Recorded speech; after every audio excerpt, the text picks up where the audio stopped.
What we are principally engaged in is creating a political consciousness. That's what we are doing. Make no mistake about it. We are waking up the people. We are bringing them a political consciousness. We are political creatures in a political age. We have political interests, and we are political actors. And so I am trying to give the young men a political consciousness, and that's really the problem for them. Because you could say what they are trying to do is suppress the raising of the consciousness. That's what all of those messages are. When they tell you don't go to college, just be a blue-collar worker, do you think there's a lot of blue-collar workers that are engaged in politics at the highest levels? Unfortunately, they're not. And people are not going to like the way that sounds, but it's just true. If you want to get involved in politics, you become a lawyer. When the billionaires, when the political class, when they want their kids to be in politics, they send their kids to school in D.C. or Virginia. They don't send them to trade school to be a plumber, obviously. Do the rich and connected send their kids to get an apprenticeship being a carpenter, or do they send their kids to Yale? Or do they send their kids to Georgetown or UVA? Seriously. Don't insult our intelligence. They say, go and be a plumber. And in a word, they're saying, fuck off. Don't worry about politics. We've got it covered. And when they tell you have more kids than you can afford, what is that supposed to mean? It means don't worry about your student loan debt and your mortgage and your car debt, and don't worry about struggling to make ends meet. Just have the kids and keep your head above water. How is somebody that is living paycheck to paycheck going to be in politics? How is that going to happen? Once again, did Charlie Kirk do that? Did Candace Owens do that? Or did they get married very late in the game? Candace Owens got married when she was, 30? Charlie Kirk got married when he was, 30? When did they make their first million, and when did they have kids? So building wealth is another thing that helps you become an activist in politics. When you're telling people, drown in debt, don't worry about the money, just have your kids.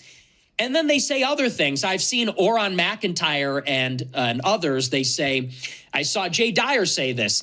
They say, don't worry about what happens in D.C. Don't worry about what happens in the Middle East. Don't worry about the maintenance of our empire that we pay for, that our kids are going to die in.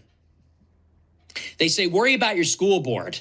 They say, fuck off, go live in Ohio, go be a plumber, get married young, have some kids, and go live in Ohio or whatever. Go live in Indiana, go live in Nebraska, and you just go and worry about your local school board. We've got it covered. And so what they're principally engaged in is suppressing a political consciousness. And I'm trying to raise the consciousness of an army. And I'm trying to get young men, and in particular, young white men, to understand that they are a part of a theological battle. The Jews know it, the Muslims know it, and on an ideological and a racial level, the blacks and the Hispanics know it. They're mobilized, they're conscious, they're politically conscious. The DSA, the Latinos, the Black Power people, the socialists, the Muslims, the Jews, they understand this game. They buy up businesses and they help their family. They get involved in student life and they become political activists. They become part of the city council. That's a political consciousness, and they're fighting for what's theirs. They're fighting for a share of the pie. They're fighting to assert their vision. Brandon Johnson voted on in Chicago, voted on a resolution condemning Israel's conduct in Gaza. Why don't they tell him to worry about, Austin? Why don't they tell him to worry about his neighborhood in Chicago? He became the mayor. How about Zohran Mamdani? He was some rapper. Now he's the mayor of New York. So, what we're really engaged in is telling the young people, we need to stick it to the man. Tell these champagne free market people, the champagne conservatives, the atheists, the Jews, the immigrants that are running the Republican Party, fuck off. You're not going to tell us that we're not invited to the party. We're blowing the door down. And you're going to get groypers. You're going to get groypers with our vulgar, low-class sense of humor. You're going to get groypers with our with our white identity politics, you're going to see them in the halls of power. That's the end game. So, anyway, these are just some things I've been thinking about, mulling over lately. It's like Tucker Carlson, and I like Tucker, but Tucker always goes on and on about, my friends in the CIA, my friends in the intelligence agencies, my friends in these like Tucker's traveling the world, meeting with foreign governments. His son is working for J.D. Vance. And then he tells all of you, well, hey, just go to trade school and have more kids than you can afford. It's like, really? I don't know. I think we should be working alongside your kid. If it's good enough for your kid, it's good enough for our kids. If you're concerned about the maintenance of U.S. empire, so am I. I know I'm from Chicago, but, I'm interested in American empire also. So, anyway, we're going to move on.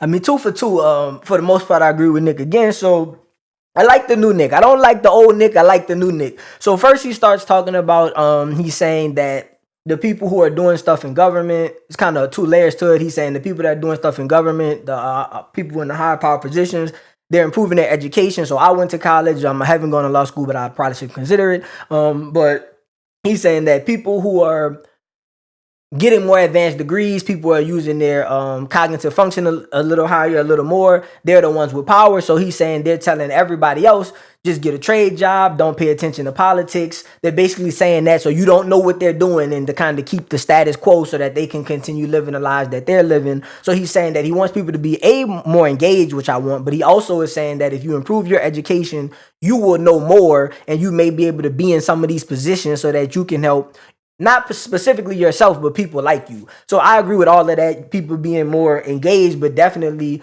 I'm a strong believer in people advancing their education. It's not necessarily just about college though, right? If you just become more knowledgeable, I still consider that advancing your education. So I think people should read, people should ask questions, people should read about a plethora of things, right? So like myself, I think I know some things about the Jews, but I've been being pushed to learn more. And as I look into things, I'm finding out some things I didn't know. And what I'm trying to do is like, when I find out something new, don't take what I found out new and then put that right back into my old narrative. But like part of the process is like, if people have gone down the road, consider some of their opinions and kind of look at the new information you get with open eyes, right? And the only reason I'm saying this is because I know a lot of people would hear this and they would think, well, Nick is just saying be a lawyer, be a doctor. He is saying that, and there's benefit to that because you can take care of your family, etc. Take care of yourself, take care of your family, your children just by having more money. But also, I think outside of that, Charlie Kirk didn't go to college, or he did go to college, but he didn't graduate, but he was an intelligent person. So that's just an example of how you can get to the same place without the degree. Charlie Kirk just put in the work of learning the information and then networking. So it's Nick, he says a lot in some of these small clips, right? He talks about the education, but then it's also networking. He's saying get into politics, but the way you get into politics is you can run for local government, but he also said join student council. You can also join like forums, right? Or join clubs on social media. Now, young people, you don't necessarily have to win an office, or you can run for office, lose. But if you're passionate about it, you can still find other like-minded people. Y'all can discuss things and see if there are others like you, because basically all that politics is really just culture, what's happening on the ground, right? So these small organizations, like I'm thinking back to grade school, you had like the women's organizations, the soccer moms, or the PTA, etc.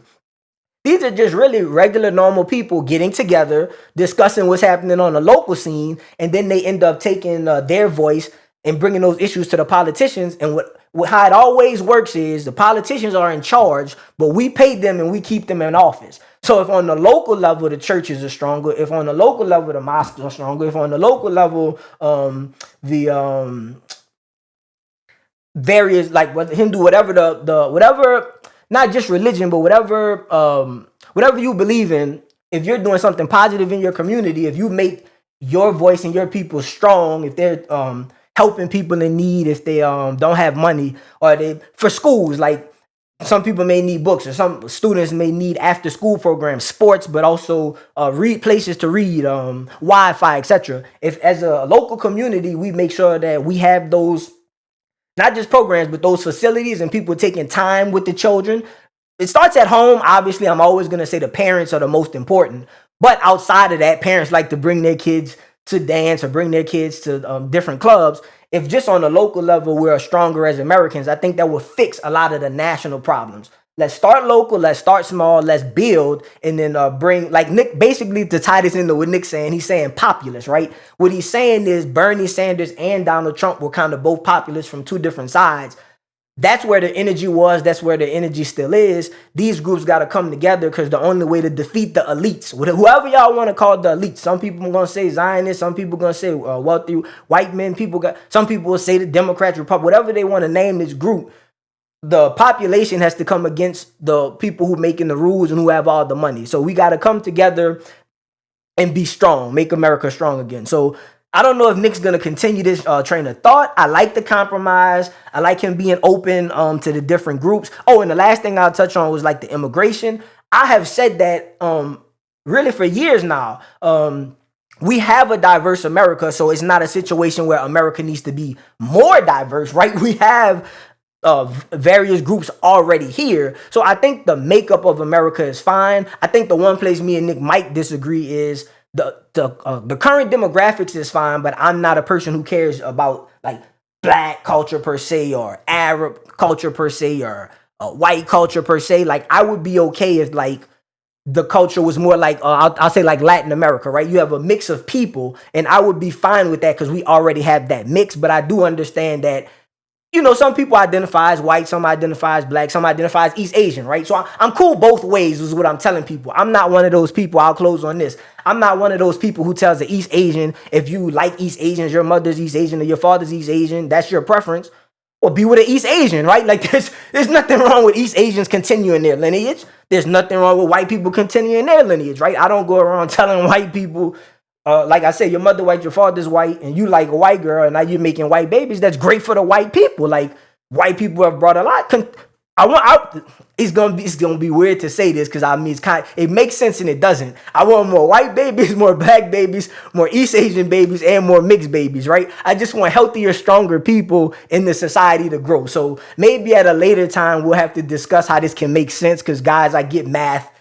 I'm saying like two different things, but it's like that's the only way I know how to answer the question because I'm obviously not like pro-white or pro-black, but I'm obviously not against the mix either. Just whatever works for people as long as everyone respects everybody. So I'll just kind of close me responding to Nick on that. If you like this video, please smash the like button, comment, and subscribe. New shows airing Monday through Thursday.